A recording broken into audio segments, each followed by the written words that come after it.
The cup of ginger tea that Elena Marsh was carrying was still steaming when she vanished on the Wells, Clark line in Chicago's Old Town, a neighborhood with a population of over 3 million.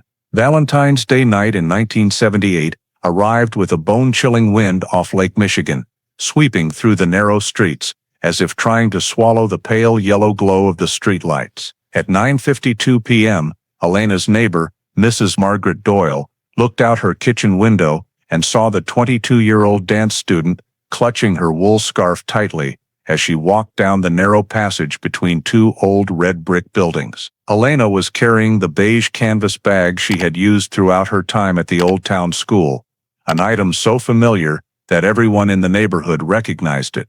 Mrs. Doyle stood there, watching Elena's figure gradually merge into the darkness as she turned toward the section under renovation scaffolding, where the streetlights could not reach. The dark coat she wore was the last splash of color before everything disappeared. What happened in the next 27 minutes would haunt Chicago for more than 30 years. Before diving deeper into the story, don't forget to subscribe to the channel and hit the notification bell so you don't miss the latest cases. Chicago in 1978 entered the final days of winter with a thin layer of fog blanketing the brown brick buildings of Old Town and the tree-lined streets leading toward Lincoln Park, where the city's young art scene constantly moved between rehearsals, auditions, and small emerging stages. In that context, Elena Marsh, 21 years old, a young dancer from Ohio who had moved to Chicago less than a year earlier, was known among the local artist community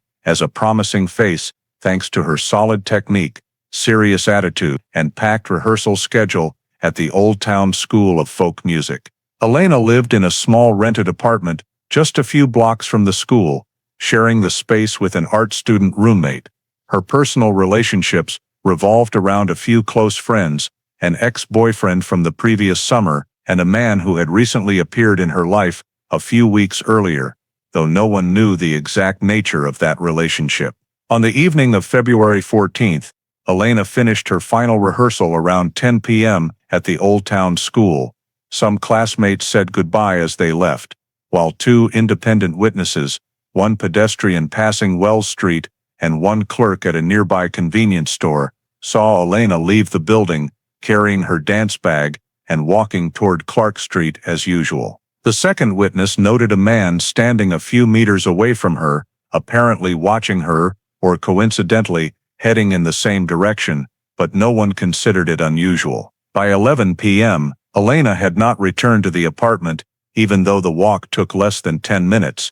Her roommate assumed she might have stopped by a friend's place. The next morning, Elena did not show up for an important rehearsal in River North, completely out of character for her punctual habits. Her roommate tried calling the Old Town School multiple times, then friends, but no one had seen Elena. Her family in Ohio, who maintained regular contact, said they had not received a call the previous evening and began to worry when there was still no response from Elena the next morning. By noon on February 15th, after her roommate personally checked the apartment, asked neighbors, and walked the routes Elena usually took without finding any trace or message, she called the family again to confirm that Elena had disappeared under unusual circumstances. The nearly full day of silence, combined with Elena never having stayed out overnight without notice, left the family unable to delay any longer. They decided to contact the Chicago Police Department and file an official missing person report.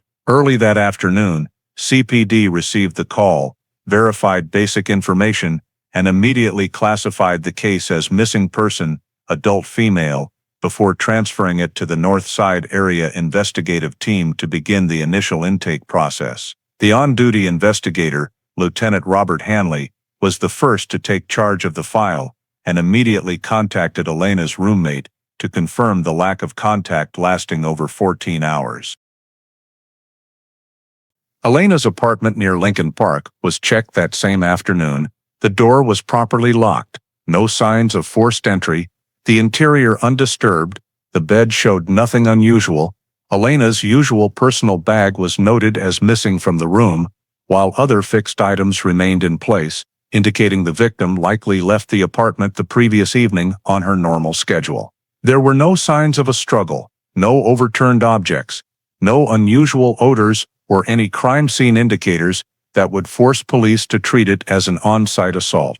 After inspecting the apartment, Hanley gathered background information on Elena, her rehearsal schedule at the Old Town School, her part-time job at a small dance studio on Lincoln Avenue, her personal relationships with friends, her roommate, her ex-boyfriend, and the new man in her life. Those who knew her described Elena as having a stable routine, no substance use, no signs of depression, or any intention to leave the artist community she was part of. The last confirmed communication, verified through family, was a short conversation early that evening, with nothing unusual, followed by complete silence from Elena afterward. Her roommate confirmed Elena always returned home after 10 p.m. following rehearsals and had never stayed overnight elsewhere without notifying someone. From the initial data, Hanley conducted a risk assessment. Young woman, living independently, out of contact for over half a day, missed an important rehearsal, contrary to her careful habits, and no indication of voluntary departure. He concluded this was a case requiring rapid handling to avoid losing critical time markers in the first 24-48 hours. CPD opened an initial investigation file, collected preliminary notes on locations Elena frequented, recorded information on involved individuals for interviews that day, and began establishing the primary search radius around Old Town, especially the Wells-Clark segment she typically walked after rehearsals. An initial summary was sent to patrol teams in Lincoln Park and River North to alert them to search for a missing young woman in the time frame from 10 p.m. onward, officially marking CPD's shift from intake to active investigation phase. Immediately after the information was distributed internally, the investigative team took the first critical step, reconstructing Elena Marsh's last known route based on data from the Old Town School rehearsal, initial statements, and her daily habits. An investigator was sent to the Old Town School to confirm when Elena left the building. The front desk staff recorded her exiting the main door around 9:42 p.m., carrying her dance bag and wearing a thin gray wool coat. Street-facing camera footage from a nearby grocery store, though low quality and limited by 1978 digital standards, still captured a female figure matching her build, walking along North Lincoln Avenue toward Wells Street between 9:45 and 9:47 p.m. This was considered the first confirmed timeline anchor. CPD continued gathering witness statements in the Wells-Menomonee area, where a couple reported seeing a young woman resembling Elena stop under an awning to retie her shoelaces around 9:52 p.m. The two witnesses did not interact directly, but provided matching descriptions: long dark hair, petite build, carrying a canvas bag. Based on Elena's everyday experience, the most likely route from the Old Town School to her apartment near Lincoln Park was along Wells Street, then turning onto Clark Street to reach the CTA Red Line station if she planned to take the train, or straight along Wells if heading home via the shortest path on foot. Investigator Hanley and the case mapping team marked all these points on a large map, forming an estimated 15-minute journey from 9:42 to 9:57 p.m. However, within this short and familiar time frame lay several high-risk areas, dark, narrow alleys along Wells Street, areas behind bars that often closed early in winter, quiet sidewalks after 10 p.m., and especially the row of houses under renovation near the Clark, Wisconsin intersection, where scaffolding and plywood completely blocked street-level visibility. The investigative team marked these blind spots with priority symbols, identifying them as locations with potential for sudden approach, quick restraint, or forcing the victim into a secluded area. The first preliminary map was completed that night, consisting of 3 layers of information: confirmed time markers, segments Elena likely traversed, and high-risk areas requiring thorough examination. Hanley requested the team add a predictive model for deviation routes, such as Elena avoiding the cold wind by detouring via Sedgwick, to ensure no reasonable variant in the victim's journey was overlooked. When compiling the facts, the silence period from 9:52 p.m., the last time a witness saw Elena, to around 10:15 p.m., when her roommate began noticing her absence, became the critical red flag time window. This was the only segment in the timeline where CPD had no direct or indirect confirmation of Elena's location. As soon as the map was finalized, Hanley deployed a three-pronged search plan: sweep Wells, Clark, and all side alleys, inspect construction zones, and gather additional potential witnesses from bars and stores still open at that time. The map was photocopied for each search team, becoming the core operational tool for the next phase of the investigation. The very next morning, CPD's search teams conducted the first site sweep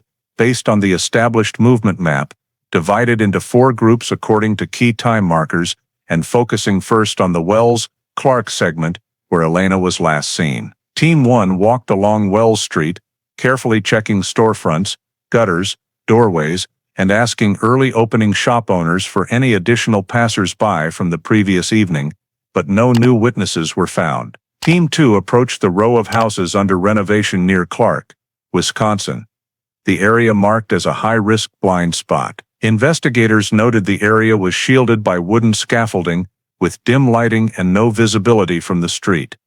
It was assessed as the closest location capable of enabling a quick approach or sudden restraint. Team 3 traveled from the Old Town School in the reverse direction to check the possibility that Elena changed course after leaving school, while sweeping every connecting alley between Lincoln Avenue and Wells Street. Team 4 was responsible for checking all parking lots, basement access ramps for shops, and locations commonly overlooked in 1970s Chicago, missing persons cases, where public lighting was limited and modern surveillance cameras were non-existent. After nearly 2 hours, the first piece of evidence was found, a thin strip of gray fabric lying right at the edge of the scaffolding at Clark, Wisconsin. It initially appeared to be ordinary trash, but the team collected it per procedure, due to the color matching Elena's coat from that night. Its relevance could not be immediately determined, but the location adjacent to a secluded area prompted Hanley to mark it as priority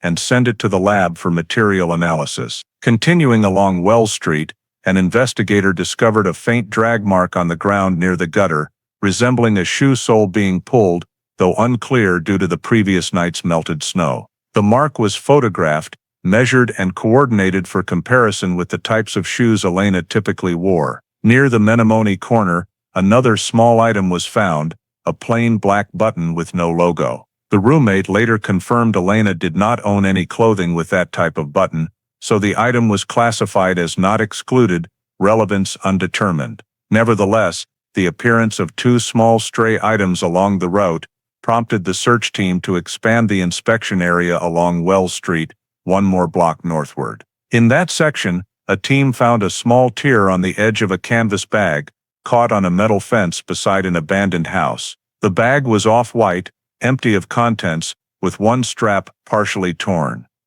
The sample was immediately sent for comparison with the canvas dance bag described by family earlier. It could not be conclusively linked to Elena, but it became the most significant find of the morning search because it suggested the possibility that the victim had been pulled off her natural path. From that position, the map was adjusted to expand southeast, an area not on Elena's usual route, but leading into many low-traffic side alleys. As the search team swept the expanded direction, they discovered another sign, an unusual depression in the soil not far from the fence, as if a heavy object had stood or been placed there. No specific evidence was present, but the field team recorded it in the report because soil compression occurs only under applied force, consistent with possibilities of a struggle or abnormal stop.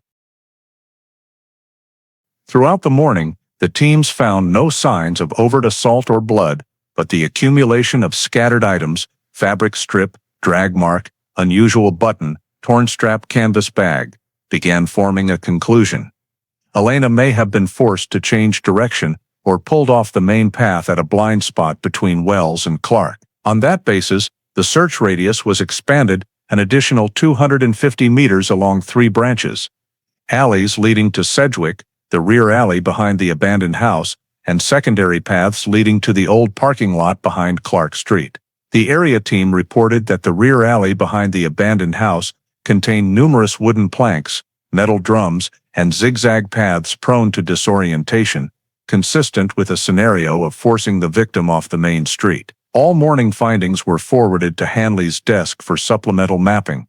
A fan-shaped suspicious zone was marked in red, extending from Clark, Wisconsin out to Sedgwick, like a triangle of suspicion. In the initial analysis, evidence relevance was tiered, the canvas bag at high priority, fabric strip and drag mark at medium, button at not excluded. This assessment guided the teams for the afternoon expanded search, which would focus on tracing movement patterns rather than just ground sweeps. When combining the route reconstruction with off-road evidence, the investigative team concluded that Elena had very likely left the Wells-Clark line involuntarily, based on physical signs indicating an abrupt change in direction. The first search concluded by delineating a realistic high-risk zone on the map, a pivotal step to guide the entire subsequent investigation process. CPD moved into the detailed witness interview phase right after compiling the off-road evidence, with the goal of clearly identifying individuals who could have had contact with Elena in the 24 hours before her disappearance. The investigative team prioritized interviewing 4 groups: her roommate, close friends from dance class, colleagues at the studio, and the 2 men who had recent romantic connections to Elena. Lieutenant Hanley led the first interview with the victim's roommate, who confirmed that Elena left the apartment around 6:30 p.m. to head to the Old Town School and showed no signs of anxiety or arguments beforehand. She added that in the week leading up to the disappearance, Elena had received a few short phone calls from a man she did not name. The voice sounded tense but not to the point of shouting. When pressed for more details, the roommate could not recall exact times, only that the calls mostly happened in the evening and were brief. This information was added to the timeline chart for later cross-referencing. Next, statements from 2 classmates in the jazz class at the Old Town School indicated that Elena finished the rehearsal on time, with no signs of fatigue or anyone following her. One mentioned that Elena received a call around 9:20 p.m. Just before class ended, she appeared uncomfortable and stepped away from the group to take it. When investigators asked for a description of her expression, the witness said Elena nodded briefly, spoke softly, and ended the call quickly, though the content was unclear. This was new information because the roommate had not mentioned an evening call earlier. Hanley noted the timing discrepancy between the 2 witnesses' statements and prepared to cross-check it with Elena's phone records once a court order was obtained. Colleagues at the part-time studio where Elena worked were questioned about her social interactions. One reported that Elena had shared she was trying to avoid a man named Victor Hale, a local musician she had met through a performance program, who tended to contact her more than she wanted. According to this colleague, Elena had been annoyed because Victor showed up at the studio a few times during breaks to see her, forcing her to ask coworkers to cover by saying she was busy. The statement was deemed valuable because it directly related to spaces Elena frequented and could help explain the stressful calls in the week before her disappearance. However, there was no evidence yet placing Victor in Old Town on the night of the incident. The next figure was Elena's ex-boyfriend, Mark Kelton, whom CPD identified as needing early interview due to a minor falling out a few months earlier. Mark stated that he and Elena had broken up amicably and still kept occasional contact. When asked where he was on the night in question, Mark said he was at his sister's house in Evanston and provided fairly specific timings: 7:00 p.m. dinner, 9:30 p.m. watching TV with family. Hanley noted the statement lacked sudden elements, but requested verification from family witnesses and a check on whether Mark had personal transportation that could easily get him back to Chicago that evening. The final interview in the close circle was with the man recently mentioned by the roommate, Thomas Reddick, a personal trainer. Thomas confirmed knowing Elena for about a month and stated that on the evening of February 12th, he was working the night shift at a gym in River North. When asked for details, Thomas said he finished his shift at 10:15 p.m. and stayed at the gym until 10:40 p.m. to clean up. Hanley observed that the statement aligned overall but lacked direct corroboration, since Thomas worked the late shift alone. He was therefore placed in the witness requiring re-interview category to pin down timings more precisely and to check for any cameras near the gym area, despite their extreme rarity in 1978. When compiling all the statements, the investigative team created a time-location comparison chart based on consistency levels. Two prominent discrepancies emerged. The 9:20 p.m. call Elena received just before leaving class, which the roommate had not mentioned, and the 9:40-10 p.m. window, during which none of her close contacts confirmed any communication with her. This reinforced the assessment that the main event occurred after she left Wells Street.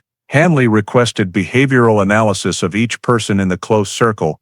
Mark, the ex-boyfriend, low motive, but alibi needs verification.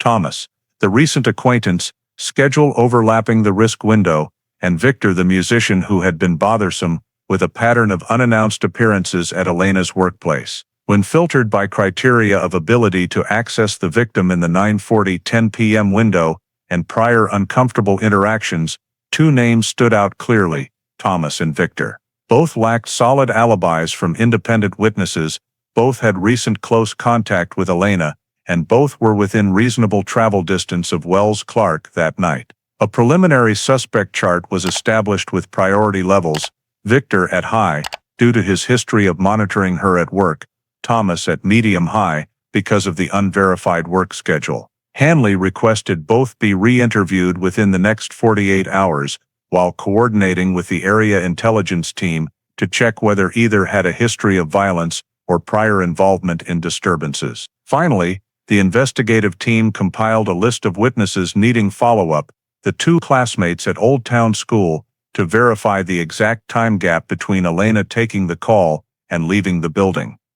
The owner of the grocery store near Wells, to see if he could recognize Elena upon recollection. A man living near Clark, Wisconsin, who had reported hearing hurried footsteps, but the source was unclear.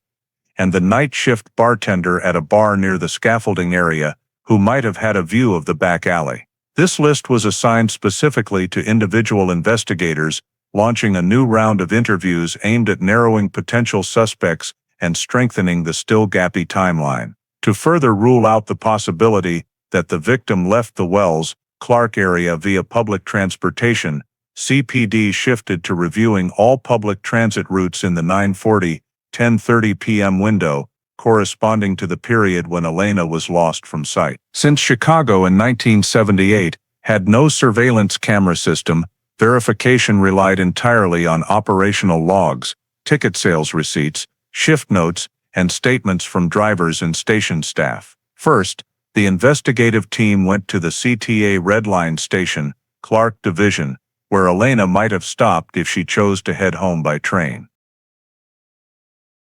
The on-duty station manager reported very sparse evening ridership in winter. He also confirmed no record of a young woman matching Elena's description buying a ticket or boarding alighting between 9:45-10:15 p.m. CPD continued checking ticket sales logs. Only 3 single ticket transactions occurred in that time frame, involving 2 elderly men known by sight and 1 middle-aged woman. The ticket seller remembered clearly because she asked for directions before leaving. None matched Elena's description: tall, slender build, long dark hair. When asked if Elena could have slipped through the gate without interacting with the seller, the manager stated it was nearly impossible, because the Red Line at that time used mechanical turnstiles requiring insertion of the ticket before passage. On the CTA bus side, CPD reviewed routes 22 and 36. The 2 lines Elena occasionally used when not walking. The bus dispatch department provided drivers handwritten logs of passenger boardings and alightings, a requirement for tracking ridership per segment in the pre-electronic era. The evening log for Route 22 showed only 6 boardings between 9:40-10:20 p.m., mostly from the River North area or near bars, with no one matching Elena's description. The Route 36 driver stated he paid special attention to solo female passengers at night due to safety concerns, and on the night in question no young woman matching Elena's features boarded his bus. CPD also asked if Elena might have stood at the stop without boarding, but the driver did not recall anyone matching her description waiting. When questioned about the possibility of Elena running after the bus or appearing a few seconds late, the driver affirmed he saw no one chasing the bus along the entire route that night. The investigative team then worked with the independent taxi companies of 1978, when there was no GPS data and only manual trip logs recorded pickups, drop-offs, times, and locations. Major companies like Checker and Yellow Cab provided logs of trip entries. Because it was a light snow evening, cab ridership was relatively low compared to weekend nights. CPD focused especially on pickups around Wells Street, North Avenue, and Clark Street. No entries recorded a solo young woman being picked up between 9:40–10 p.m., and none involved trips from Old Town toward Lincoln Park or outlying areas. One Checker driver recalled picking up a couple near North Avenue around 9:55 p.m., which matched the log for 2 passengers and ruled out mistaking Elena for part of that fare. CPD also asked whether unlogged pickups, such as drivers taking fares off book, could have occurred. Company representatives admitted occasional incomplete logging happened, but emphasized that drivers in the Wells-Clark area rarely skipped records because the zone was internally monitored fairly strictly due to past fare complaint issues. Finally, CPD checked taxi stands next to the 2 major bars in the area, where patrons often came and went at night. Bar staff reported that on the evening in question no solo women called for a cab during the stated hours. Most patrons left in groups or were driven home by friends. CPD also considered the possibility that Elena had gone beyond the initial search radius by entering an unmarked vehicle or getting a ride from someone familiar. However, cross-referencing the statements in Part 5 showed no acquaintance claiming to have picked her up between 9:40–10 p.m. The 2 suspects under consideration, Victor and Thomas, also had no recorded vehicles in the area during that time. Upon completing the transportation review, CPD concluded there was no evidence Elena left the area via CTA, bus or taxi. The absence of any matching ticket transactions, driver statements, or independent witnesses reinforced the conclusion that Elena almost certainly remained within the Wells-Clark vicinity or was removed from the area by unofficial means, such as a discreet personal vehicle or forced intervention. The process of ruling out public transit allowed CPD to narrow the investigation focus precisely to the zone where evidence was found scattered and where multiple blind spots had been identified. This was a critical step to concentrate resources on high-probability areas rather than indefinite expansion, especially in the 1978 context of lacking surveillance technology and heavy reliance on fieldwork, statements, and manual cross-checking. After ruling out Elena leaving the area by public transportation, CPD proceeded to a second crime scene search, expanding the scope to areas with high natural concealment, among which the North Branch Canal and the Chicago River shoreline near Wisconsin Street were assessed as priority targets. Investigators reviewed maps of the scaffolding, alleys, and construction zones to determine possible directions of movement if the victim had been pulled away from Wells-Clark. A secondary route heading northeast, where a narrow canal section, soft earthen banks, and temporary material storage from a nearby worksite existed, was marked as fitting both terrain conditions and the likelihood of a perpetrator choosing a low-traffic spot at night. At 7 a.m., the search team deployed in 3 prongs. Team 1 swept the banks along the North Branch Canal. Team 2 inspected the material yard and small bridge renovation site nearby. And Team 3 advanced with K-9 units into the soft soil area beyond the worksite fence. The Chicago Fire Department dive team coordinated support because several canal segments were deep with slow current, capable of retaining objects for hours. Winter cold and murky waters severely reduced underwater visibility, forcing divers to proceed by probing the canal bottom meter by meter. They swept from the North Avenue Bridge down to the curve under Wisconsin Street, focusing on rock pockets, areas with old wooden pilings, and mild eddies where objects could easily snag. After more than 90 minutes, the divers found no clothing, bags, or large personal items, only a few rotted wood pieces and rusted metal cans. These items did not match descriptions of what Elena carried when leaving class. Nonetheless, the report noted that the narrow, small flow section at Wisconsin could be easily manipulated if the perpetrator threw an object into a stronger current point,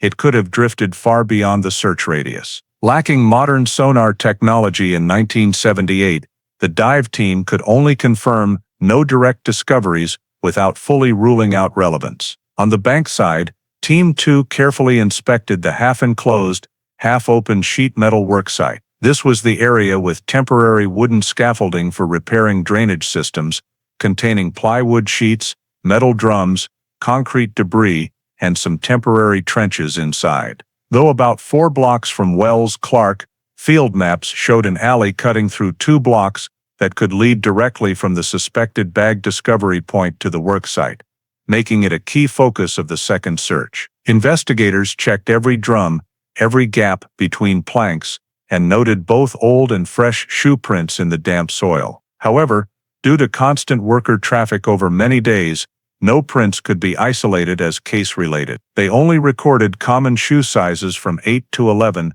too broad for any conclusion. Team 3, with 2 K9 units, entered the soft soil yard behind the worksite, where no public lighting existed and foot traffic was minimal. Water-saturated soil from melted snow created numerous depressions, making footprints prone to blurring or distortion. The K9 sus were tasked with scent tracking Elena, using odor samples obtained from her apartment. After about 20 minutes, both dogs showed mild reactions near a deep soft soil depression close to the canal edge. They did not exhibit a clear target alert, as with bodies or strong biological traces, but displayed attentive behavior, sniffing intently around a roughly 2-meter radius area. Investigators marked the spot and conducted shallow surface digging, but found only tree roots, loose soil, and a few old newspaper scraps. The depression indicated recent compression, but timing and cause were hard to determine because construction workers could have passed through.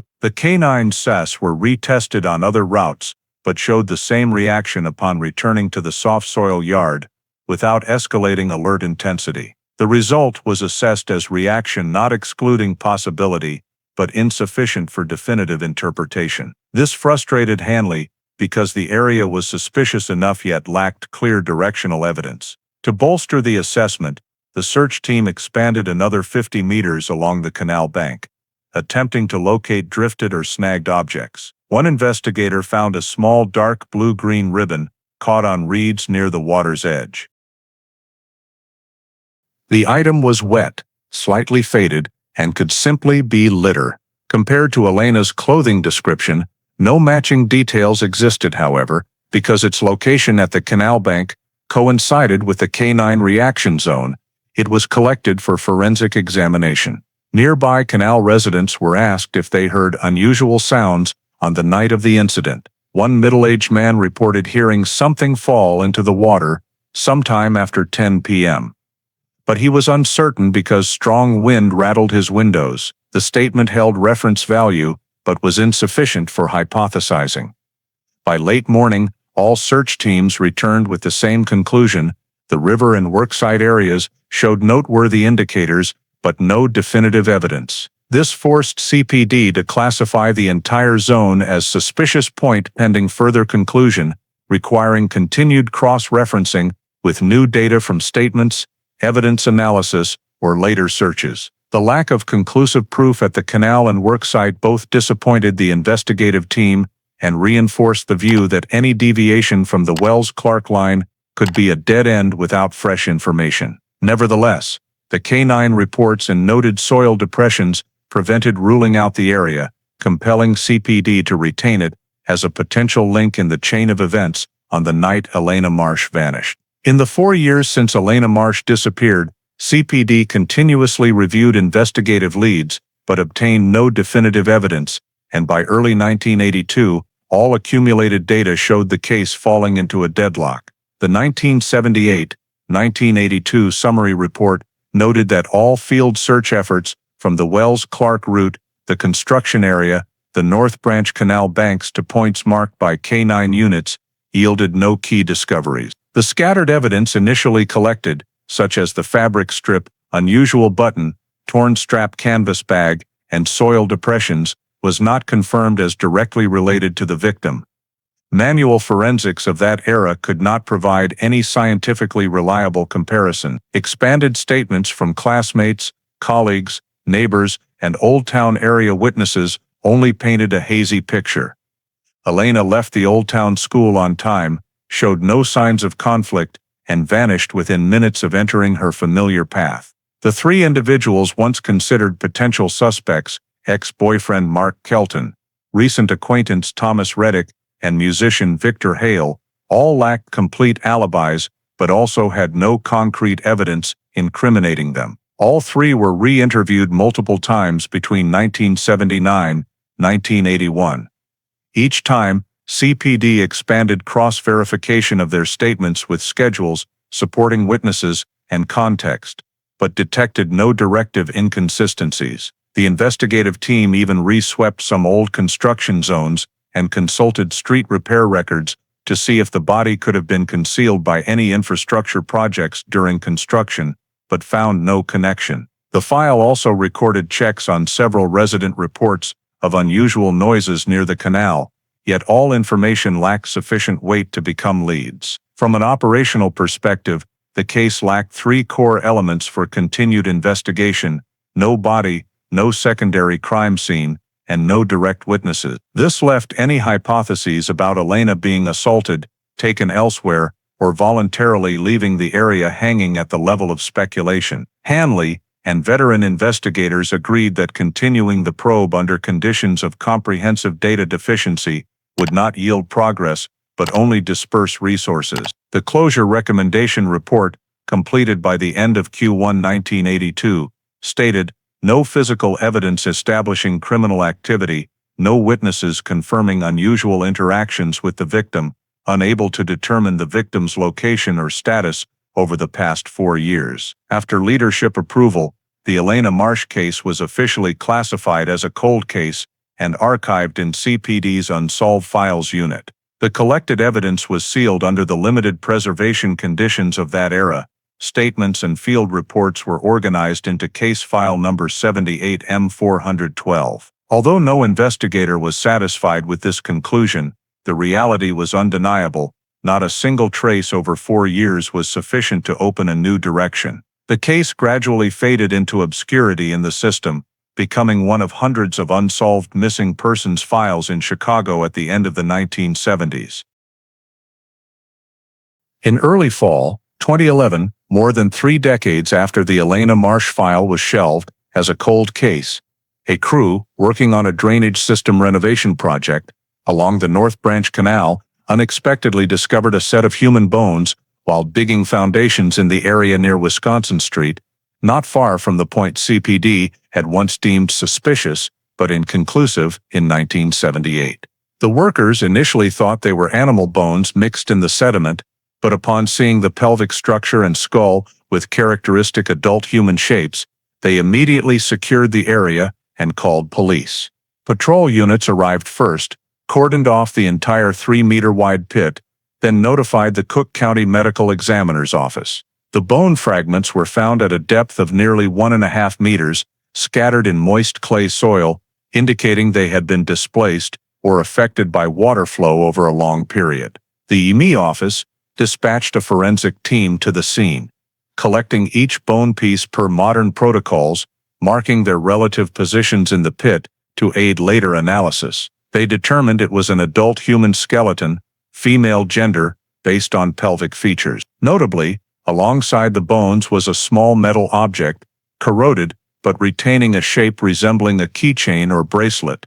It still had a faded engraved inscription from time. Preliminary forensics noted a few heavily decomposed fabric scraps whose original color could not be determined by naked eye. After the skeleton was transported to the examination room, the EME office proceeded to reassemble the structure anatomically. The skull showed no major fracture trauma cracks, but the hyoid bone in the neck was broken, a forensic indicator often associated with strangulation or airway obstruction. This led the forensic team to suspect it was not a natural death. Meanwhile, the fabric pieces were analyzed in a clean room, using synthetic fiber testing and sample comparison to identify the material. A nylon fiber section in the fabric matched a type commonly used in 1970s dancewear, suggesting the decomposed clothing could belong to a young woman from that era. The metal object was cleaned using low-frequency ultrasonic techniques.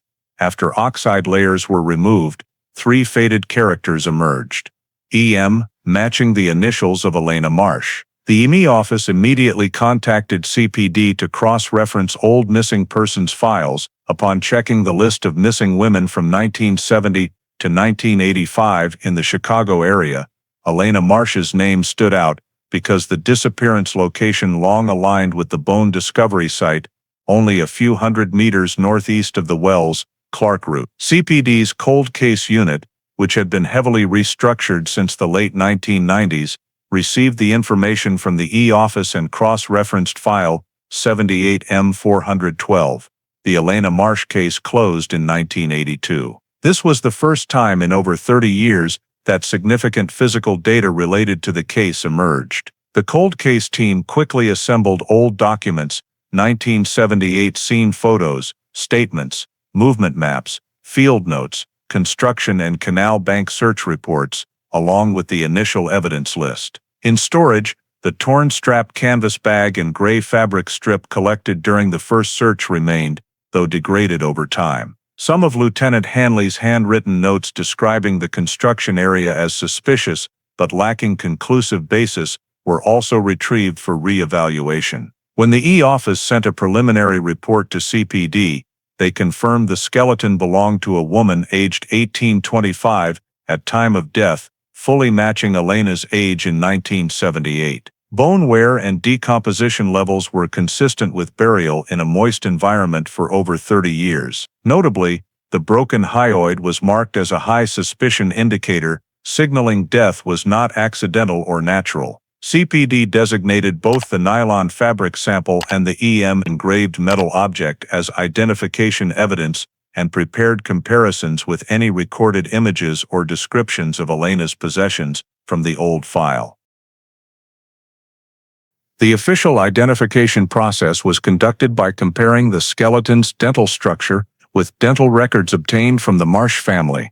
After nearly a week of review, the family dentist confirmed Elena's dental features, including 2 fillings in the lower molars and a slight misalignment of the incisors, matched the discovered skeleton. This was the final verification step, affirming the remains could not belong to anyone but Elena Marsh. When this result was forwarded to CPD, the cold case unit officially reopened file 78M412 as a suspected criminal case. All data from the ME office was entered into the new analysis system, and the investigative team began re-evaluating the entire 1978 event sequence based on this breakthrough discovery, the first in over 3 decades of complete silence in the Elena Marsh case. The skeleton, after being identified as Elena Marsh's, was transferred to a modern forensic examination room, where the ME office conducted in-depth analysis to determine the mechanism of death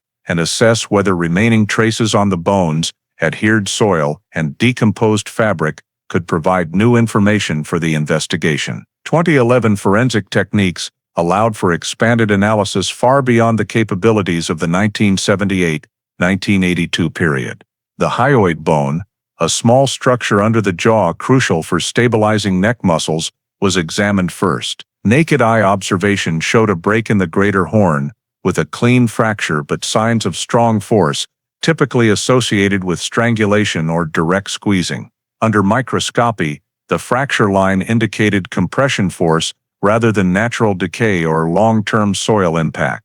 Preliminary conclusion: victim died from force applied to the neck area, high likelihood of strangulation by hand or soft object. This was the first forensic data affirming Elena's death was most likely the result of violent action. Alongside bone analysis, the forensic team focused on soil layers adhered to many long bones and ribs. The soil was stratified into 2 different colors, a gray sandy layer with characteristics similar to Old Town geology, a moister brown clay layer matching the specific soil type of the North Branch Canal region where the body was found. The simultaneous presence of 2 soil types on the skeleton suggested the body was not in its original position from the start, but had undergone at least 2 burial or exposure environments. This meant the perpetrator, after causing death or during body disposal, may have placed the victim in a different location before moving her to the 2011 discovery site.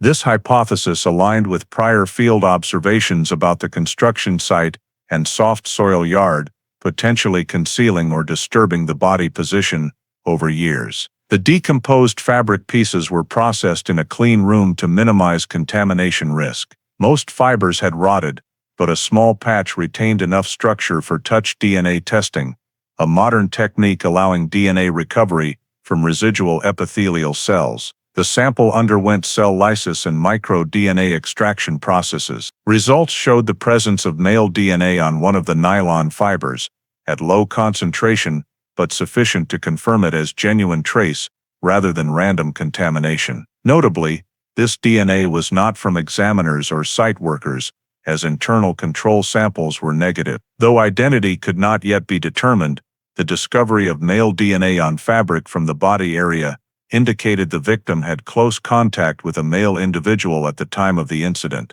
Indirect evidence reinforcing the assault possibility. The forensic team continued evaluating long bones, including humerus, femur, and ribs, for impact or struggle traces. Some ribs had small cracks, not deep enough to cause death, but consistent with the victim being tightly squeezed in the upper torso or pressed against a hard surface. On the right ulna and radius, there was a small crack that forensics identified as a defensive fracture, a type of injury often occurring when a victim raises an arm to shield the neck or face.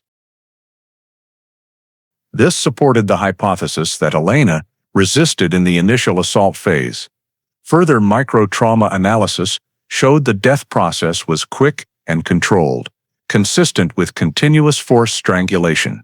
Beyond bone traces, the forensic team examined mineralization ratios and surface decay to calculate relative time of death. Though unable to provide an absolute precise marker, indicators showed the body was buried or stored in a moist environment for many years, consistent with sediment along the canal. This ruled out death occurring significantly after Elena's disappearance.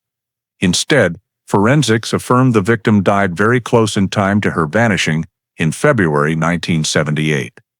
When compiling the data, broken hyoid, male DNA, 2 different soil layers, and defensive traces, the final forensic report concluded that Elena Marsh died from violent impact to the neck area. The body was handled afterward, and most likely moved before being buried or concealed near the North Branch Canal. This was the first time since the case began that CPD had a complete chain of forensic evidence, providing a clear scientific foundation to determine the criminal nature of the incident, rather than relying solely on assumptions, as in the 1978-1982 investigation phase. After the forensic report determined the mechanism of death and the possibility that the body had been moved, CPD's cold case unit shifted to reconstructing the case using 2011 modern analysis tools to reconnect the entire chain of events on the night Elena Marsh disappeared. They began by digitizing all 1978 field maps, statement markers, evidence discovery locations, as well as the estimated movement routes originally hand-drawn by Hanley. CPD's 3D analysis system allowed input of environmental parameters like street lighting, hourly pedestrian density, average adult travel time in cold weather conditions, and 1978 traffic distribution. When simulating the journey from the Old Town School at 9:42 p.m. to the last witness sighting of Elena at Wells, Menominee, around 9:52 p.m., the model confirmed the travel time aligned with statements and the initial investigation map. From there, the analysis team generated multiple scenarios based on the hypothesis that the victim was assaulted in the 9:52-10 p.m. segment, corresponding to the blank window in the original timeline. By overlaying forensic data onto the 3D field model, they noted the bone discovery location at North Branch Canal had a non-random correlation with the blind spot area around Clark, Wisconsin, where scaffolding obscured views and a side path led near the canal. This made the hypothesis that Elena was attacked near a direction change point, rather than directly on the Wells, Clark route, more feasible. The analysis team added parameters about the two soil layers on the bones, thereby reconstructing the possibility that the body had once lain in an area with gray sandy composition, matching ground near Wells Street, before being moved to the moister clay of North Branch Canal. When the model calculated the most logical route for the perpetrator to move the body in a short time without detection, the system suggested three viable paths. However, when cross-referenced with 1978 street lighting maps and annual February pedestrian traffic statistics, only one remained suitable: a narrow alley connecting Clark to a section of the old construction site once used for material transport. This was a cramped, easily shielded path, adjacent to the area where K-9 units had weak reactions in 1978, but found no definitive evidence. Time of death analysis based on bone decomposition levels and hyoid fracture nature showed Elena most likely died within minutes to at most an hour after assault. The simulation software back-calculated from her departure time at the Old Town School, combining the 9:20 p.m. call statement and last confirmed timestamp at 9:52 p.m., and produced a high-probability death window of 9:53, 10:10 p.m. This figure aligned with when her roommate began noticing her absence and created a closed time frame for the main events. From there, CPD remarked the case map, creating a new suspicious zone, a triangular area between Clark, Wisconsin, the alley leading into the old construction site, and the canal bank where the body was found.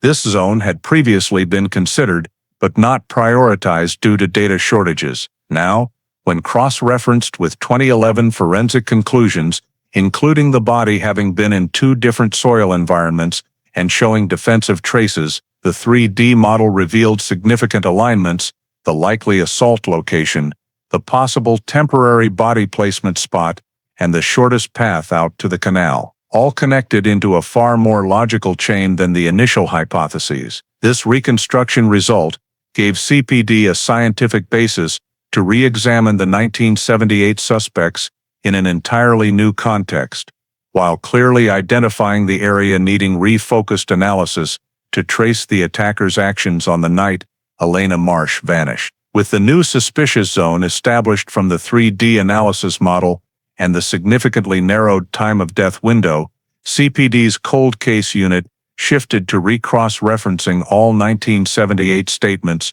to determine who could have been present in that area between 9:53 and 10:10 p.m. First, the investigative team reviewed the statement from the ex-boyfriend, Mark Kelton, who had once been a potential suspect but was never fully ruled out in the early phase. When comparing Mark's provided timeline with the new death positioning, investigators found no possibility that he could have been in Old Town or at Clark, Wisconsin during the critical window. Mark had stated he was in Evanston with family at that time, and when CPD recontacted them in 2011 for verification, two family members confirmed the evening activities matched his original statement. Moreover, forensics showed no traces on the skeleton compatible with Mark's manual labor occupation or movement habits. He performed heavy physical work and could have caused different injury patterns if he were the perpetrator. Based on the new data, Mark was removed from the suspect list. Meanwhile, Thomas Reddick's statement, the recent acquaintance of Elena, was re-examined from a forensic perspective. Thomas had claimed he was at the River North Gym until 10:40 p.m. However, now comparing that to the 9:53, 10:10 p.m. death window and the suspicious zone's location within walking radius from the gym to Wells, Clark, investigators realized Thomas could have left the gym earlier or been in the area in just minutes without confirmation. Nevertheless, when re-interviewing former colleagues and checking personnel records, CPD determined that on that night Thomas genuinely had a shift and was seen by a regular customer at the drink counter around 10:20 p.m., which significantly reduced the likelihood of his involvement. Thomas's physical strength profile also did not clearly match the injury patterns on Marsh's bones. Thus, while not fully excluded, Thomas did not emerge as the most logical connection to the new suspicious zone. In contrast, the statement from Victor Hale, the musician who had previously bothered Elena before her disappearance, revealed numerous inconsistencies when cross-checked against the new data. In 1978, Victor claimed he was home alone from 8 p.m. until midnight on February 14, practicing composition and not leaving the house, but there were no independent witnesses or objective evidence to confirm this. When CPD analyzed the perpetrator's likely route based on the reconstruction model, the path from Victor's apartment to the suspicious zone fully aligned and took less than 8 minutes on foot, opening the possibility that Victor could have been in the area precisely during the window when Elena was assaulted. More importantly, CPD cross-referenced the 9:20 p.m. phone call Elena received before leaving class, a detail previously unverifiable, with a notebook seized from Victor's home in 1978, which contained a note about an unsuccessful call on the exact date of the incident. Although the note did not specify the recipient, the timing match drew investigators' attention. When the 3D analysis system simulated the sequence, Victor's claim of being home all evening directly contradicted the possibility of the perpetrator appearing in the Clark, Wisconsin alley between 9:50 and 10:05 p.m. CPD re-examined the layout around Victor's residence in the 1978 context and discovered that from his apartment, he could exit via the back door, pass through a low-light alley segment to reach Clark Street without being seen, key information not exploited in 1978. Comparing Victor's original statement, CPD noted several inconsistencies. Victor could not explain why two neighbors recalled a loud door slam around 9:45 p.m. He also provided no evidence showing he was truly home at 10 p.m. The time forensics determined Elena likely died. Additionally, when analyzing the defensive marks on Elena's forearm bones, forensics assessed the required force level as consistent with someone of Victor's build, a heavy instrument musician with strong hand grip, differing from the average force profile of other previously cleared suspects. Investigators concluded that Victor's 1978 statement contained many unexplained gaps, while the new data, including the death time window, suspicious zone location, and perpetrator movement feasibility, all converged to indicate Victor's presence in the area was entirely plausible. Cross-referencing the statement with current evidence clarified that some information Victor provided in 1978 may have been inaccurate, incomplete, or deliberately misleading, creating grounds for CPD to reevaluate his role in the Elena Marsh case. While CPD was focusing on analyzing inconsistencies in the old statements, an unexpected source of information emerged in late November 2011, when an elderly man named Gerald Whitaker, a longtime resident of the Clark, Wisconsin area, contacted the Cold Case Unit after reading news about the remains found at North Branch Canal. He stated he believed he had seen the victim on the exact night of the disappearance, but had never reported it earlier because he thought his memory was not clear enough and feared involvement at the time. Now, with the information resurfaced in the press, he believed what he witnessed could be significant. In the interview, Gerald described that on the evening of February 14, 1978, he left home around 9:50 p.m. to walk to a convenience store on Wells Street to buy cigarettes. While passing the alley between Clark and Wisconsin, a narrow, poorly lit segment separated from the main route, he saw two people arguing, a young woman with a petite build, long dark hair carrying a canvas bag, and a taller man with broad shoulders wearing a long dark coat. He could not hear the content clearly due to strong cold wind, but recalled the volume was loud enough to draw attention. Gerald said, the woman stepped back as if trying to avoid the man, while the man moved closer with seemingly unrestrained gestures. Not wanting to interfere in a personal matter, he decided to continue walking, but when he glanced back just seconds later, the two were no longer standing near the alley entrance and had disappeared into the darkness of the scaffolding section near Clark, Wisconsin. He remembered the incident, thinking the pair might be lovers quarreling, but did not see it as a sign of danger. CPD immediately checked the fit between Gerald's statement and the established time, space data. The 9:55 p.m. time frame matched the victim's disappearance window and was also when the 3D model determined Elena was most likely approached. The alley location Gerald mentioned sat right on the edge of the new suspicious zone CPD had just established in the prior analysis. The presence of scaffolding in 1978 in that area also perfectly matched his description of the dark section the two entered. Most importantly, the description of the man noticeably taller than Elena, broad shoulders, dark coat.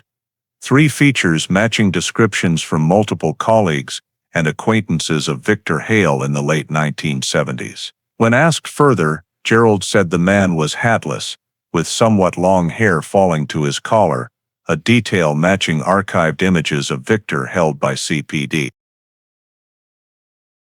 Though he could not see the man's face clearly due to dim light, he affirmed the build and movement style were distinctive. Quick steps, slightly forward-leaning, decisive. Investigators cross-referenced this with notes from interviews of Victor's acquaintances.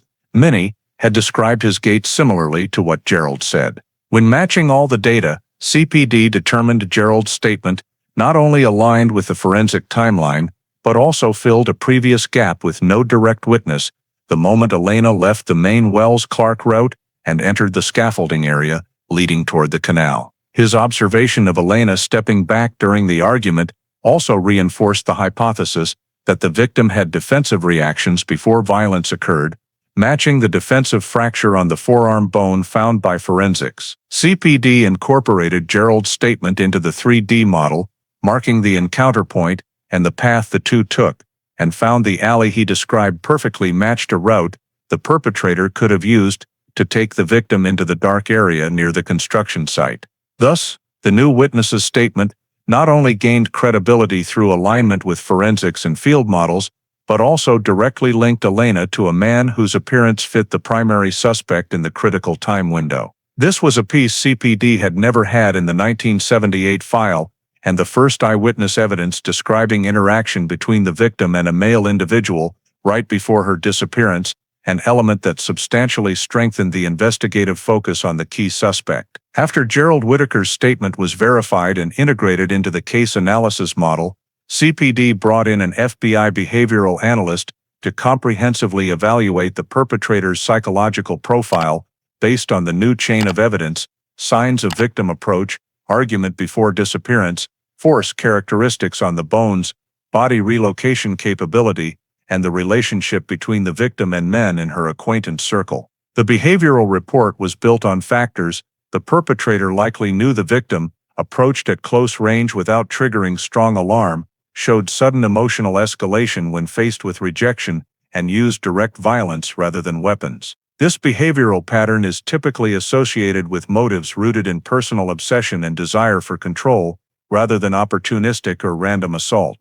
The behavioral expert analyzed Gerald's account of Elena stepping back during the argument while the man closed in with unrestrained gestures, and assessed this as indicative of conflict in a close relationship, the victim attempting to create distance, the perpetrator seeking to maintain control. This aligned with prior records showing Elena had been bothered by Victor Hale's repeated untimely approaches, as well as her asking coworkers to cover for her to avoid him. Moreover, 1978 notes described Victor as having an erratic temperament, influenced by creative pressure, and exhibiting outbursts during rehearsals, though not severe enough for criminality. Indirect mental health records CPD, gathered from Victor's old friends, indicated he had experienced obsessive states after ending a previous relationship, including persistent messaging and unannounced appearances at the ex-partner's home, behavior assessed as within a spectrum of poor emotional control and prone to violence when rejected.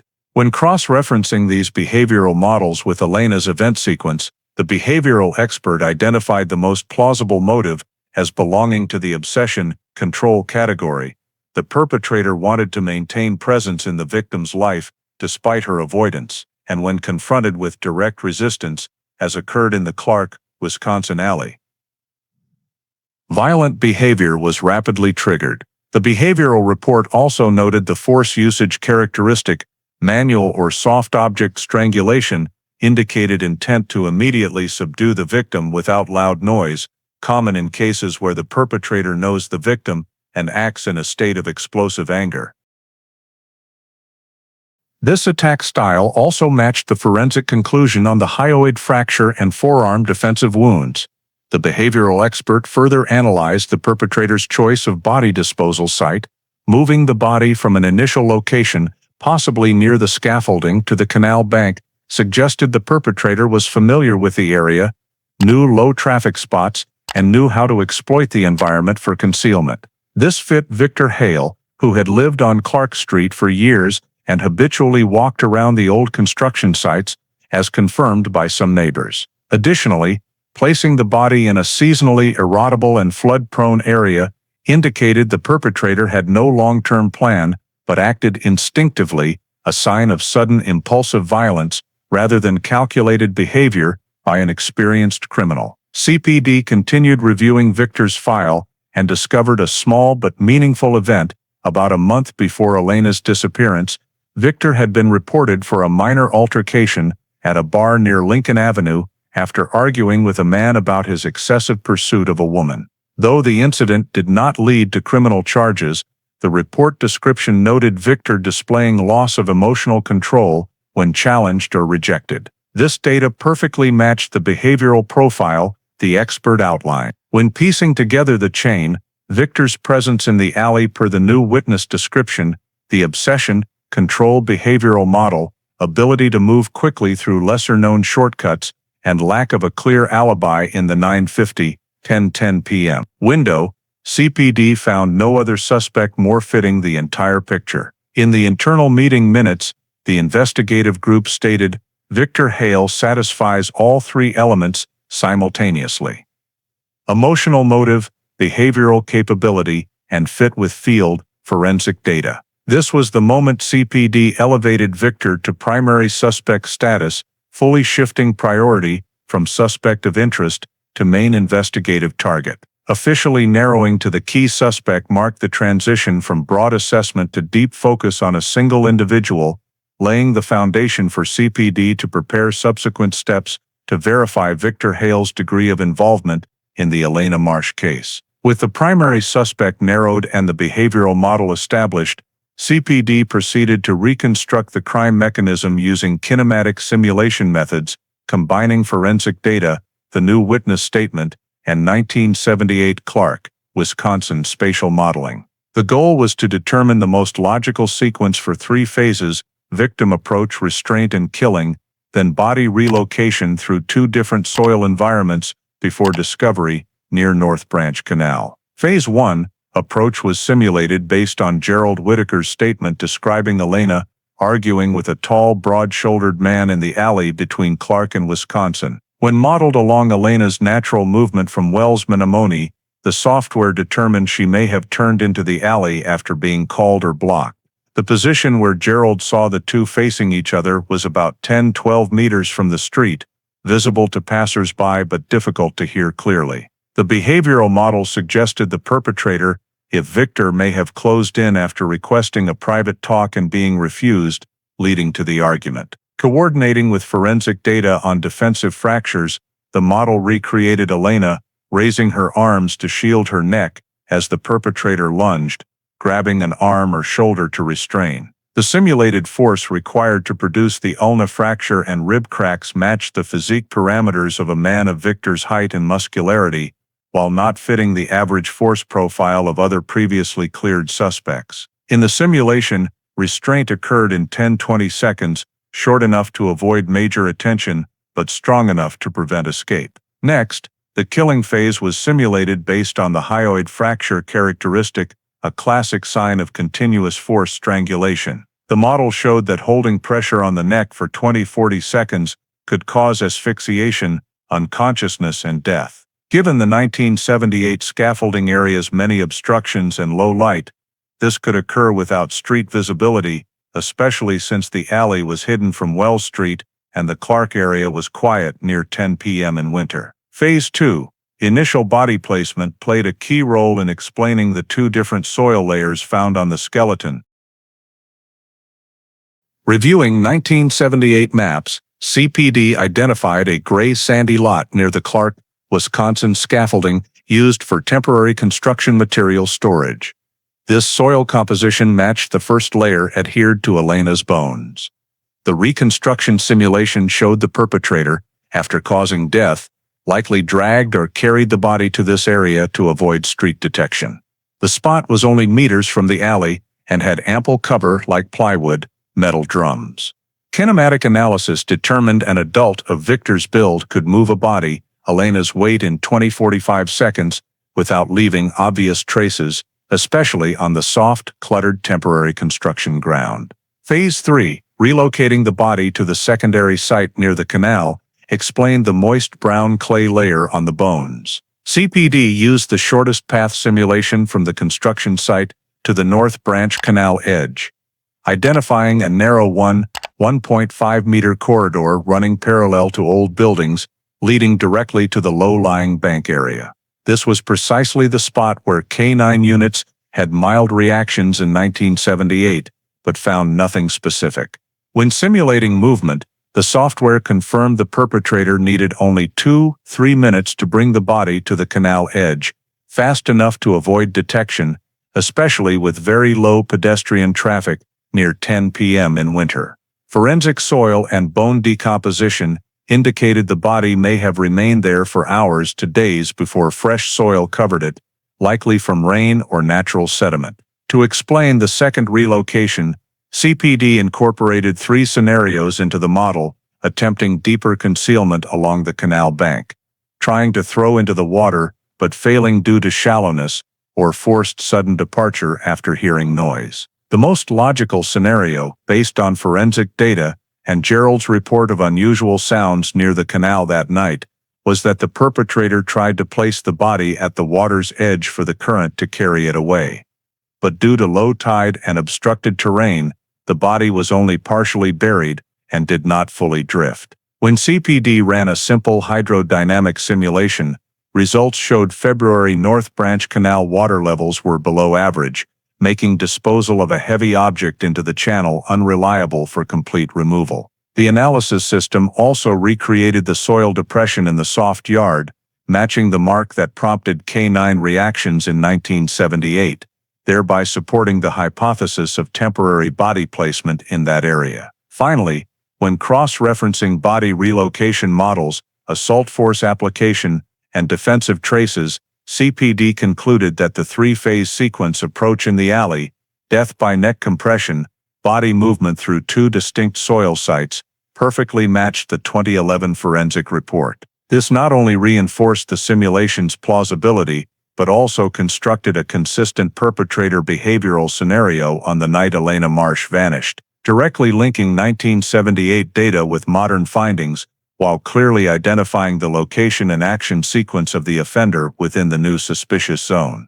With the crime mechanism simulation completed and the primary suspect identified, CPD moved into the phase of compiling all evidence to finalize the charging file, starting with the touch DNA results obtained from the nylon fabric fragment found with the skeleton. The male DNA sample was deeply analyzed, using modern STR techniques, allowing comparison with the Illinois State Criminal Database and reference samples that CPD could legally collect. When cross-referencing the DNA sample with that of Victor Hale, obtained via a court order permitting buccal swab collection, forensic examiners confirmed matches at multiple key loci, meeting statistical standards sufficient to conclude the 2 samples belonged to the same individual. This was the first time in the entire case that CPD possessed a piece of physical evidence with direct legal probative value and difficult to refute. Concurrently, the crime scene technical team reopened the evidence bag stored since 1978,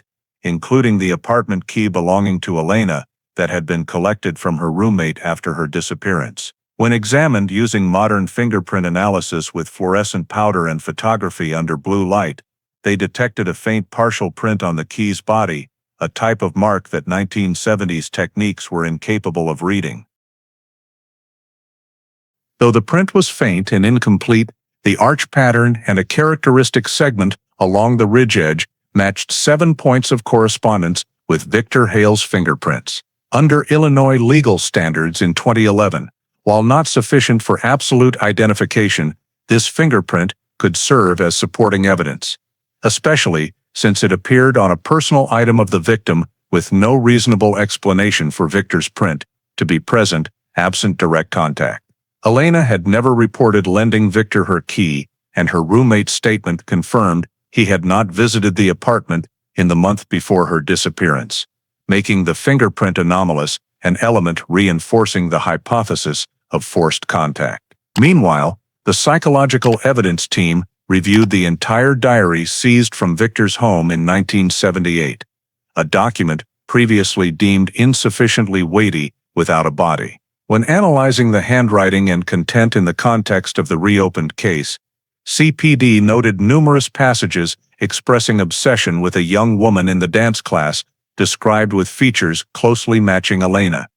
Petite build, dark hair, avoidant eyes when caught looking. Another entry read, "If she can't understand my feelings, I have to make her listen to me all the way." Though no name was mentioned, the timing of the entries aligned with the period when Elena began actively avoiding Victor, per 1978 colleague statements. The behavioral analysis report determined these diary passages fit the control, obsession mindset of perpetrators in impulsive killings driven by personal relationship motives. This helped clearly establish motive and aligned with the neck compression killing mechanism, a method common in emotionally charged cases. Concurrently, CPD cross-referenced 1978 witness statements with the new 2011 witness to establish a linked witness chain. In the old file, one witness at a bar near Clark, Menomonee, had said he saw Elena leave Wells Street hurriedly, with a man following a few meters behind. The description was then deemed vague due to lack of identifying detail, but when placed alongside Gerald Whitaker's statement, describing a tall, broad-shouldered man in a dark coat, the two descriptions complemented each other into a unified image. The victim tailed by a man before the alley confrontation at Clark, Wisconsin. When 1978 images of Victor were compared, height, shoulder breadth, clothing style, and habit of wearing long black coats, CPD noted strong similarity, though no one clearly saw the perpetrator's face. The fact that two independent witnesses described similar builds in matching space, time aligned with forensics, shifted the witness evidence from unidentified to credible corroborative. To ensure consistency, the investigative team inputted all forensic data into the behavioral model: defensive marks on the victim's forearm bones, rib cracks, broken hyoid, presence of male DNA, force application fit with Victor's physical characteristics, and the two different soil layers on the bones. When rerunning the full event sequence simulation, the system produced a unified sequence. The perpetrator approached Elena in the alley. The argument escalated. The perpetrator used neck compression to cause death, dragged or carried the body to the sandy lot near the scaffolding, matching the first soil layer, then moved the body to the canal bank, matching the second soil layer. No alternative model fully matched the forensics and behavior, except the Victor suspect model. The absence of DNA from Thomas or Mark, combined with both having clear alibis or mismatches with the behavioral model, reinforced Victor as the sole suspect, aligning with the entire evidence chain. To avoid error, CPD invited an independent review panel, including forensic experts, behavioral specialists, and scene analysts, to re-evaluate the dataset. The independent panel concluded that 1. The male DNA found on fabric near the body was highly likely Victor's. 2. The faint fingerprint was not an analysis artifact and matched basic identifying features. 3. The diary record showed motive consistent with impulsive offender patterns. 4. 1978 and 2011 witnesses consistently described an individual compatible with Victor's characteristics. And 5. The behavioral forensic model fit Victor's ability to navigate narrow paths and conceal the body within a reasonable time frame. Combining all elements: fingerprint, DNA, statements, behavior, forensics, CPD completed the charging file with a strong evidence chain, stating in the conclusion report, no other feasible model explains the full set of facts, except the Victor Hale suspect model. With this file, the Elena Marsh case, for the first time in over 3 decades, reached the evidentiary threshold sufficient for criminal prosecution, closing the analysis phase and paving the way for subsequent legal steps. With the charging file strengthened by the forensic behavioral witness evidence chain, CPD officially sought an arrest warrant for Victor Hale from Cook County Court, and the warrant was swiftly approved due to the completeness of the evidence and the severity of the conduct. Immediately upon issuance, the cold case unit coordinated with Area 5 investigative team to plan the arrest at Logan Square, where Victor resided in a third-floor apartment in an old building constructed in the 1920s. To prevent the suspect from fleeing or destroying documents, the investigative team conducted covert surveillance for 3 consecutive days to establish his routine. Observations showed he lived alone, had minimal social contact, typically left in the early afternoon, and returned before 9 p.m. with virtually no visitors. Based on this cycle, CPD decided to execute the warrant at 7 a.m., a time when Victor was highly likely still in the apartment, while the external environment was quiet to minimize attention. On the morning of December 4, 2011, a mixed team of 8 investigators deployed to Logan Square. 2 approached the building's front entrance, 3 secured the rear fire escape, 1 monitored the adjacent parking area to guard against Victor using a side exit. The remaining 2 handled radio communications and managed the search warrant documentation to ensure legal compliance. When ready, the team approached, knocked per procedure, identified themselves, and read the warrant. No initial response, forcing investigators to knock again, louder, and formally announced the deadline to open per regulations. About 10 seconds later, a faint noise came from inside. The door cracked open, and Victor appeared with a sleepy, confused expression. He asked the investigators, "What's going on?" But when the arrest warrant was clearly read, his face shifted from surprise to tension, though he offered no resistance. Victor was handcuffed per protocol and led out of the apartment, while several building residents peeked outdoors but were quickly instructed to retreat inside to avoid interference. As soon as Victor was placed in the transport vehicle, the remaining group proceeded to the second step, sealing the residence under the accompanying search warrant. Investigators affixed seals to the main door, recorded the execution time, then began interior mapping. Victor's living space was small and simple: 1 bedroom, a living room doubling as a composition studio, small kitchen and bathroom. However, what drew CPD's attention was the composition desk piled with sheet music notebooks, old journals, and instrument storage boxes, potential sources for documents related to his 1978 psychological state, schedule, and habits. The sealing and search proceeded with 2 objectives: locate additional evidence directly linking Victor to Elena Marsh, and collect any materials describing his thoughts, relationships, or behavior in the late 1970s. One investigator found an old wooden box in the living room corner containing items from Victor's bar and coffeehouse performance days. Among them were several previously unfiled photographs. All were seized for further analysis. Meanwhile, forensic investigators dusted for fingerprints throughout the apartment, including overlooked spots like window interiors, desk edges, and drawer fronts, to compare with the print lifted from Elena's key. Several unusual fibers found adhering to an instrument case were also collected, though their value was undetermined at the time. The search warrant included authority to seize electronic devices, but Victor's apartment primarily held older items. The single laptop contained only music files with no noteworthy content, but was still taken for examination.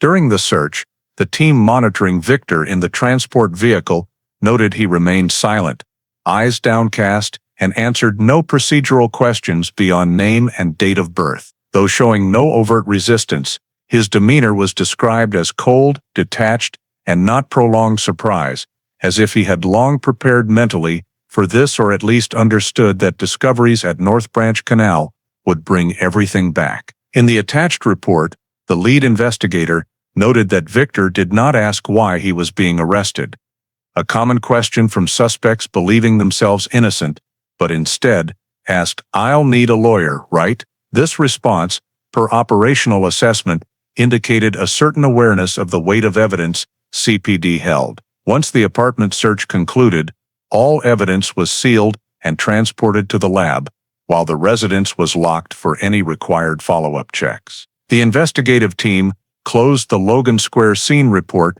by confirming successful warrant execution, suspect safe, no injuries, no evidence destruction. The arrest of Victor Hale marked a major milestone in the three-decade journey of the Elena Marsh case.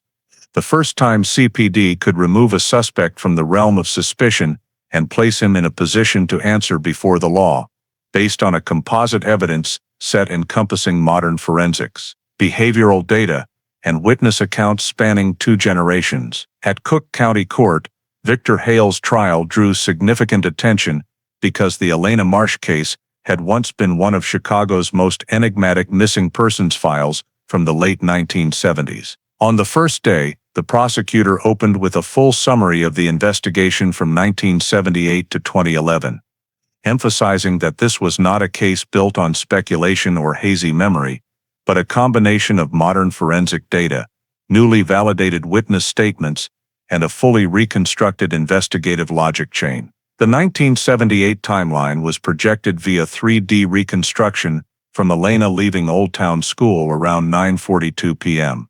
walking along Wells Street, turning toward Clark, to the blind spot between 2 rows of buildings where street lighting was very poor at the time. The model displayed positions of witnesses who had reported seeing Elena, along with recorded timestamps from the 1978 file. The prosecutor then highlighted the 27-minute blank, the unexplained period in Victor's original statement, which at the time had been superficially noted and unverifiable due to lack of forensic data.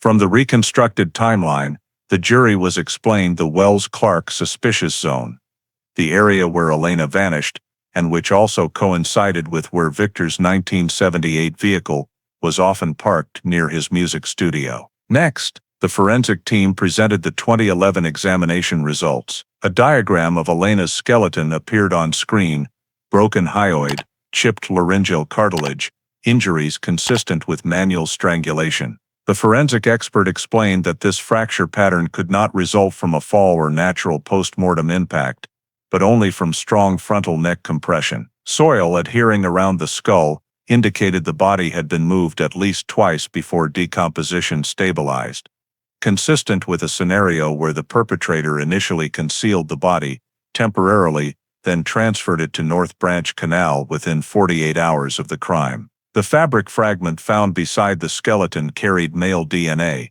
and 2011 analysis identified it as matching Victor Hale, with reliability exceeding prosecution standards. The expert explained the process of extracting touch DNA from a 33-year decomposed sample, a procedure non-existent in 1978, to demonstrate the evidence's absolute reliability. When the prosecutor moved to witnesses, the jury heard from Mrs. Harriet O'Neill, 83, who had lived on Wells Street. She confirmed that on the night Elena disappeared, she saw Elena in a tense argument with a tall, curly-haired man wearing a dark sweater, description matching Victor's 1978 appearance in studio records. She stated that only in the 2011 re-interview did she feel confident to report it, as news of the remains discovery triggered her recollection of a detail she had once suspected. The prosecutor then presented a second witness, Mr. Ray Montford, a retired CTA driver, who affirmed seeing a man dragging something wrapped in coarse fabric near the southern overpass of North Branch Canal around 1 a.m. on November 2, 1978. Though he had not reported it at the time because he did not know it was relevant, this statement aligned with the forensic timing of body relocation. On cross-examination, the defense attempted to argue that touch DNA could have been contaminated or environmentally introduced before exhumation. However, the forensic expert countered with scientific data that DNA was located inside fabric folds, virtually impossible to contaminate without direct contact. Triple-run analysis consistently yielded the same identification. The defense further argued that elderly witnesses might misremember. The prosecutor responded with 1978 Wells Street house mapping data, proving Mrs. Harriet's home had a direct line of sight to the argument location, with corresponding lighting conditions simulated from that year's street lamp system. Every rebuttal was neutralized, layer by layer of evidence, forensic timeline witnessed old statement cross-check.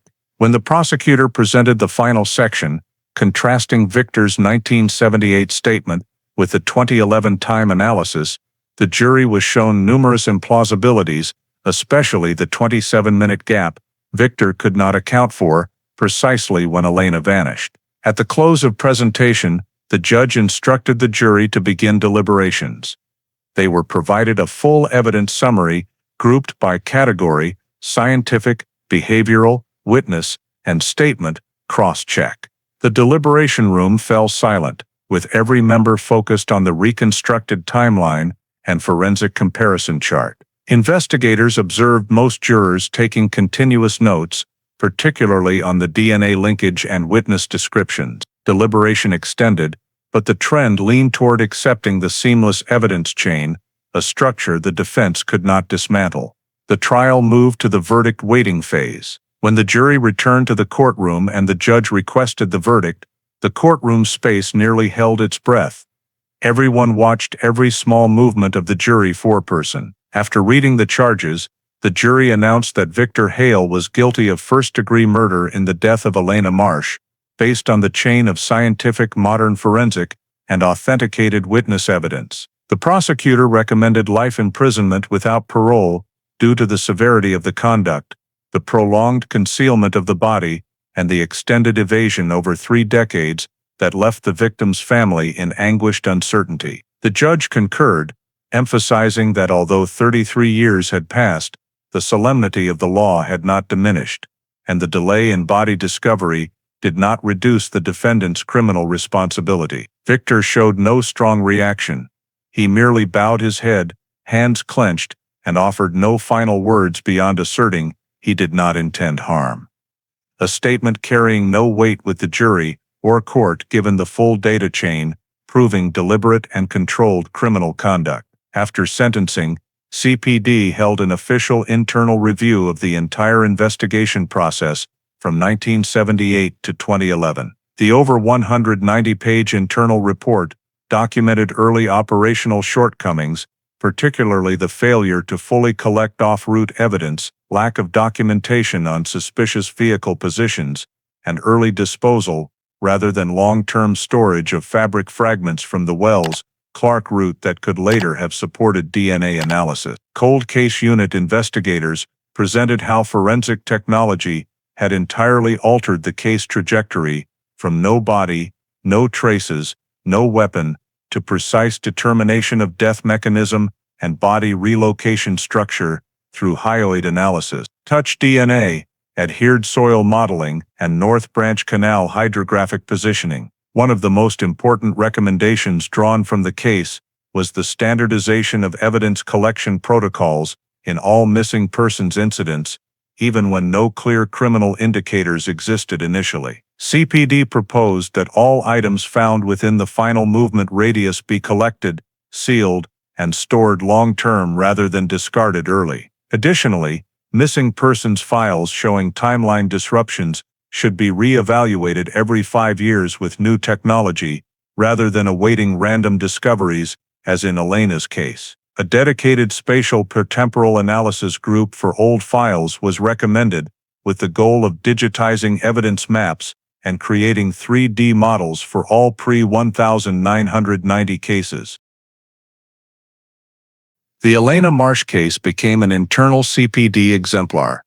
The full investigative sequence was incorporated into cold case unit curriculum and Illinois state forensic training courses. Young investigators were required to study the file to understand the importance of not overlooking minor details. A frayed fabric, a dismissed statement, an unmatched blank time period in reports. In the final wrap-up session, the cold case team emphasized that locating Elena's remains after 33 years was not mere luck, but the result of maintaining files and correctly recognizing the value of old data when placed in new analysis systems. This prompted a small reform within CPD.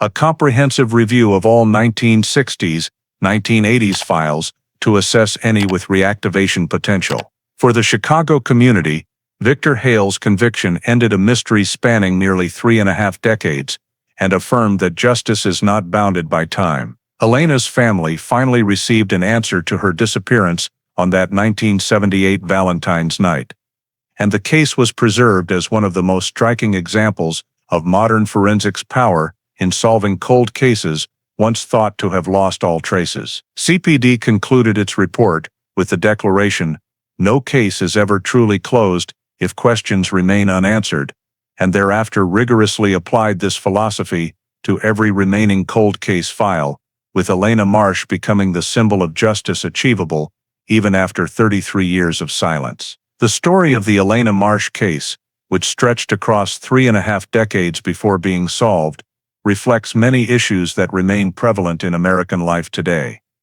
The fragility of personal safety, the vital role of the community in reporting unusual behavior, and the critical importance of preserving evidence in missing persons cases. Elena vanished in just a few minutes on the Wells Clark Road, a bustling neighborhood, yet filled with the familiar blind spots of American urban areas, dark alleys, scaffolding, zones of weak lighting. 30 years later, many cities across the United States still have similar areas where the risk of violence is elevated, and victims can be approached in a mere moment.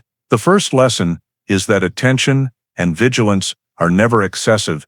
Behaviors such as Elena's efforts to avoid Victor, or her roommate noticing she had not returned on time, were warning signals that today's communities need to learn to recognize and respond to swiftly. The second lesson stems from the touch DNA evidence and small items like the nylon fabric fragment, things once dismissed as insignificant in 1978, but which became the key to cracking the case in 2011. This reminds us that in real life, every detail has value, from reporting a strange object, an unusual sound, to properly preserving documents and information when an incident occurs. Finally, the case demonstrates the power of the community when a witness in 2011, Gerald Whitaker, chose to come forward. That belated statement completely changed the direction of the investigation. In a society like the United States today, where reluctance to report still exists, Elena's story affirms that silence can sometimes be the very gap that delays justice. The takeaway is very clear. Community safety does not depend solely on police or technology, but on the courage of each individual to stand up, speak out, and act at the right moment. If you feel that this story of solving a cold case after 33 years offers a fresh perspective on justice and the power of truth, please hit subscribe so you don't miss the next cases. Thank you for joining me, and I'll see you again on the journey to uncover stories still hidden in the shadows.